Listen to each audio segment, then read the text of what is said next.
മലയാളിയെ സംബന്ധിച്ച് പറയുകയാണെങ്കിൽ മലയാളത്തിൽ ചിങ്ങമാസമാണ് കൊല്ലാരംഭം.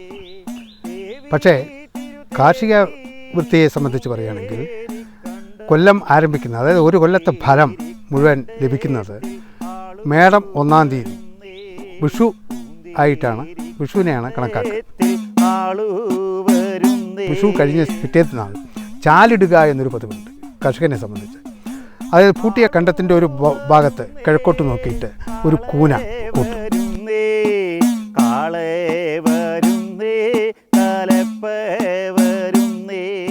എന്നിട്ട് പലതരം വിത്തുകളുണ്ട്. അപ്പോൾ കന്നിമാസത്തിൽ ഉപയോഗിക്കുന്ന വിത്തുകൾ, മകരമാസത്തിൽ ഉപയോഗിക്കുന്ന വിത്തുകൾ, ഈ വിത്തുകളെല്ലാം ഓല കൊണ്ട് ഉള്ള കുരുവട്ടികളിൽ ആക്കി ചുറ്റും വെച്ചതിന് ശേഷം ഉപ്പില്ലാത്ത ചീട, ഉപ്പില്ലാത്ത അപ്പം, മധുരവും പാടില്ല, അങ്ങനെ പച്ചരി കൊണ്ടുണ്ടാക്കിയ വിഭവങ്ങൾ വെച്ചുകൊണ്ട് കർഷകർ ഇതിൽ പൂജിക്കും. പൂജിക്കുന്നതിന് പ്രധാനപ്പെട്ട പൂവ് വിഷു കണിക്കൊന്നൊക്കെ തന്നെയാണ് ഉപയോഗിക്കുന്നത്.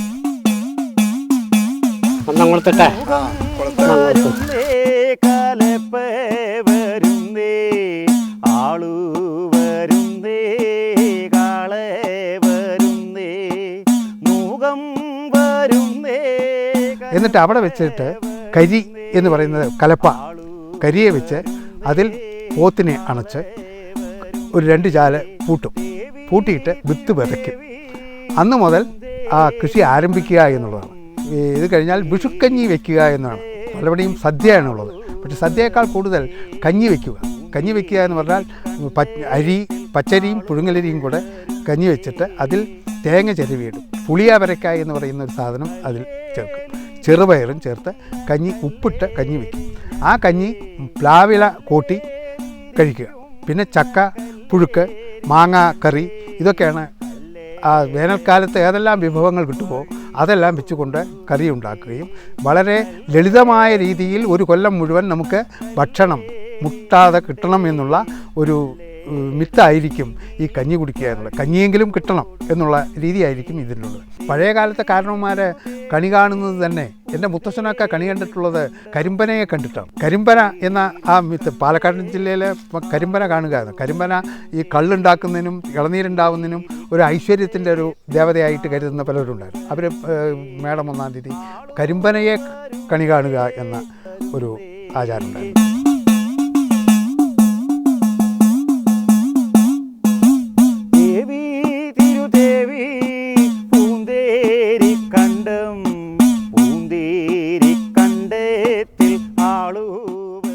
തലേ ദിവസം മുതൽക്ക് തന്നെ അതിൻ്റെ ഉത്സാഹങ്ങൾ തുടങ്ങും. കൊന്നപ്പൂ കൊണ്ടുവരും. പിന്നെ വളരെ വലിയ ഉരുളിയാണ്. ആ ഉരുളിയിൽ നിറച്ച ഉണങ്ങലേരി ഒരു 3/4 ഭാഗത്തോളം നിറയ്ക്കും. പിന്നെ ഒരു കണിവെള്ളരിക്ക, കൊന്നപ്പൂവ്, പിന്നെ ഒരു നാളികേരം 2ആയിട്ട് മുറിച്ച് വയ്ക്കുക. അത് ഒന്നിൽ ഒരു സ്വർണ്ണ മോതിരിടും, മറ്റേൽ എന്തെങ്കിലും വെള്ളി കൊണ്ടുള്ള എന്തെങ്കിലും ചെറിയ വല്ല പാത്രങ്ങളോ ഗ്ലാഫോ എന്തെങ്കിലും വയ്ക്കും. വെള്ളി വേണമെന്ന് മാത്രം. കൂടാതെ വാൽക്കണ്ണാടി, അഷ്ടമംഗല്യം, ഇതൊക്കെ വയ്ക്കും. പലരും ചക്കയും മാങ്ങയൊക്കെ വയ്ക്കുന്നത് കേൾക്കാറുണ്ട്. ഞാൻ അവിടെ കണ്ടിട്ടില്ല. വെള്ളരിക്കന്നെ കണ്ടിട്ടുള്ളൂ. അത് ഇല്ലത്ത് വയ്ക്കുക. വടുക്കനിയിലാണ്. വടുക്കനിയിൽ ഭഗവതിയുടെ ശ്രീകോവിലുണ്ട്. അതിൻ്റെ ഉള്ളിലേക്ക് കിടക്കാറില്ല ഞങ്ങളാരും. പുരുഷന്മാർ മാത്രമേ കിടക്കുള്ളൂ കുളിച്ചിട്ട്. അപ്പോൾ അതിൻ്റെ ഇപ്പുറത്ത് ആണ് വയ്ക്കുക. അമ്മയാണ് വയ്ക്കാൻ. അമ്മ കണി വയ്ക്കും. എന്നിട്ട് കണി വെച്ച് കഴിഞ്ഞാൽ പിന്നെ മുകളിലൊക്കെ പോയിട്ട് കിടക്കുമ്പോഴൊന്നും കിടന്നുറങ്ങാൻ പാടില്ല എന്നാണ് പറയുക. അപ്പം ഞങ്ങൾ 2 ഭാഗത്ത് 4 അറയാണ് വടുക്കനിയുടെ. ഇപ്പുറത്തും 4 അറയാണ്. അവിടെ എവിടെയെങ്കിലുമൊക്കെ ഞങ്ങൾ വല്ലതൊക്കെ വിരിച്ച് കിടക്കും. വല്ലതും വിരിച്ചിട്ടേ കിടക്കാൻ പറ്റുള്ളൂ എന്നൊക്കെ. കാരണം നമുക്ക് ചാണകം മെഴുകിയ നിലമാണ്. അപ്പോൾ വെറുതെ നിലത്ത് കിടക്കാൻ വയ്യ. അപ്പോൾ എന്തെങ്കിലും പായോ എന്തെങ്കിലും വെച്ച് കിടക്കും. ആരും ശരിക്കും ഉറങ്ങില്ല. കാരണം കണി കാണണം, പടക്കം പൊട്ടിക്കണം എന്നൊക്കെയുള്ള തിരക്കാണ്. അത് കഴിഞ്ഞാൽ ഓരോരുത്തരായിട്ട് അമ്മ ഇങ്ങനെ കണി കാണിച്ചു കൊണ്ടേയിരിക്കും. അത് കഴിഞ്ഞാൽ അപ്പോഴേക്കും അച്ഛനാണ് കണി കാണുക. അത് കഴിഞ്ഞാൽ അച്ഛൻ എല്ലാവർക്കും ഓരോ ഉറുപ്പിക കൊടുക്കും. അത് അച്ഛൻ്റെ മക്കൾക്കായാലും പിന്നെ മിറ്റടിക്കണ ദാഫിക്കായാലും വെറുതെ വരണ കാഴ്ചക്കാരനായാലും എല്ലാവർക്കും ഓരോ ഉറുപ്പികയാണ്. പക്ഷെ ആ ഒരു ഉറുപ്പിക വലിയൊരു നിധിയായിട്ട് തോന്നിയിട്ടുണ്ട് അന്ന് എനിക്കൊരു 10 വയസ്സ് പ്രായമുള്ളപ്പോഴൊക്കെ, ഒരു 1944-45 കാലത്തൊക്കെ എനിക്ക് തോന്നിയിട്ടുണ്ട് വലിയൊരു നിധിയാണ് ആ ഒരു ഉറുപ്പിക. കാരണം അതിന് റിബൺ വാങ്ങാൻ കിട്ടും, വള വാങ്ങാൻ കിട്ടും, ഫേഡ് വാങ്ങാൻ കിട്ടും. അതൊക്കെ മതി. ഞങ്ങൾക്ക് അതൊക്കെ വലിയ തൃപ്തിയായിരുന്നു. ഞാനും അനിയത്തിമാരൊക്കെ ആ ഒരു ഉറുപ്പിക കൊണ്ട് വളരെ തൃപ്തിപ്പെട്ടിരുന്നു. അങ്ങനെ 15 കൊല്ലം ഞാൻ അച്ഛൻ്റെ കയ്യിൽ നിന്ന് വിഷു കൈനീട്ടം വാങ്ങി. പിന്നെ വാങ്ങിയില്ല. പിന്നെ ഞാൻ കല്യാണം കഴിഞ്ഞിട്ട് ഭർത്താവിൻ്റെ വീട്ടിൽ പോയി. അപ്പോൾ അവിടെ ആരും കൈനീട്ടം തരാനൊന്നും ഉണ്ടായിരുന്നില്ല, ആരും തന്നില്ല. ഞാൻ മറ്റുള്ളവർക്ക് കൊടുക്കുകയും ചെയ്തിട്ടുണ്ടായിരുന്നുള്ളൂ. പിന്നെ ഞാൻ അവിടെ വിഷു ഉണ്ടായത് എൻ്റെ 55ാമത്തെ വയസ്സിലാണ്. അന്ന് ആ ദിവസം അച്ഛൻ മരിച്ചിട്ട് 11ാം ദിവസമായിരുന്നു. അന്നത്തെ 11 ദിവസത്തെ അടിയന്തരമായിരുന്നു. ഞങ്ങളൊക്കെ പിണ്ടം വയ്ക്കാൻ കുളിച്ചൊരുങ്ങി നിൽക്കുകയായിരുന്നു. അപ്പോൾ എല്ലാ കൊല്ലവും അച്ഛൻ്റെ കയ്യിൽ നിന്ന് വിഷു കൈനീട്ടം വാങ്ങാറുണ്ട്. ഇപ്രാവശ്യം പറ്റണില്ലല്ലോ എന്ന് പറഞ്ഞ് ഞങ്ങളെല്ലാവരും വല്ലാതെ വിഷമിച്ചു വന്നു. കുറേ കരയൊക്കെ ചെയ്തു എല്ലാവരും അന്ന്. അതിന് അന്നത്തെ ആ പിണ്ടം ദിവസമാണ് ഞാൻ അന്ന് ഇല്ലത്തൊരു വിഷു ഉണ്ടായിട്ടുള്ളത്. അപ്പോൾ വിഷു എന്ന് പറഞ്ഞാൽ ഒരുപാട് മധുരസ്മരണകളാണ് മുഴുവനും. ഉച്ചയ്ക്ക് ഉണ്ണാനാണെങ്കിൽ എല്ലാം മാമ്പഴവും ചക്കയും, പച്ചമാങ്ങ ഉണ്ടാവും, പച്ചമാങ്ങാക്കറി ഉണ്ടാവും, മാമ്പഴം കൊണ്ടുള്ള കൂട്ടാൻ ഉണ്ടാവും, പിന്നെ ചക്ക ഉപ്പേരി, ചക്ക വറുത്ത ഉപ്പേരി ഉണ്ടാവും, ചക്ക മെഴുക്ക് പുരട്ടിയായിട്ട് ഉണ്ടാക്കിയിട്ടുണ്ടാവും, പിന്നെ ചക്ക പ്രഥമൻ ഉണ്ടാവും. എല്ലാം ചക്കയും മാങ്ങയും കൊണ്ട് മാത്രം ഉള്ള വിഭവങ്ങളാണ്. അതിൻ്റെ മുമ്പാണ് പടക്കം പൊട്ടിക്കൽ. രാവിലെ കണി കണ്ടു കഴിഞ്ഞാൽ ഈ വിഷു കൈനീട്ടം നിന്ന് കഴിഞ്ഞാൽ പിന്നെ പടക്കം പൊട്ടിക്കുകയാണ്. അപ്പോൾ പടക്കം പൊട്ടിക്കാൻ അച്ഛൻ പെൺകുട്ടികളെ ആരെയും പടക്കം പൊട്ടിക്കാൻ സമ്മതിക്കില്ല. ആൺകുട്ടികൾ തന്നെ 10-15 വയസ്സായിട്ടൊക്കെ വലിയ കുട്ടികളായാലേ സമ്മതിക്കുള്ളൂ. പിന്നെ അവിടെ കുറേ ആളിൽ താമസിക്കുന്നവരായിട്ട് ഡ്രൈവർമാരായിട്ടും പൂജക്കാരായിട്ടും കുറേ ആളുണ്ടായിരുന്നു ആ കാലത്തൊക്കെ. അപ്പോൾ അവർക്ക് എല്ലാവർക്കും ഉത്സാഹമാണ് പടക്കം പൊട്ടിക്കാൻ. അവരൊക്കെ പൊട്ടിക്കും പടക്കം.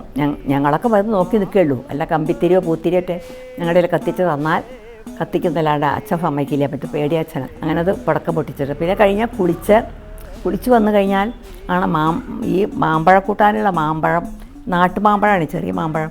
അത് തൊലി കളഞ്ഞ് ആ തൊലി ഇടിച്ച് പിഴിഞ്ഞിട്ട് നീരെടുക്കുന്നു. അത് പിഴിഞ്ഞ് ആ വെള്ളം മുഴുവൻ എടുത്ത് അതുകൊണ്ടാണ് മാമ്പഴക്കൂട്ടാൻ ഉണ്ടാക്കുക. രാവിലെ നേരം വെളുക്കുമ്പോഴേക്കും ആ മാമ്പഴക്കൂട്ടാനുള്ള ഇത് മുഴുവൻ തയ്യാറായിട്ടുണ്ടാവും. പിന്നെ അതിൽ നാളികേരമൊക്കെ അരച്ച് കൂട്ടി അത് വേവിച്ച് വളരെ സ്വാദുള്ള മാമ്പഴക്കൂട്ടാനാണ് അത്.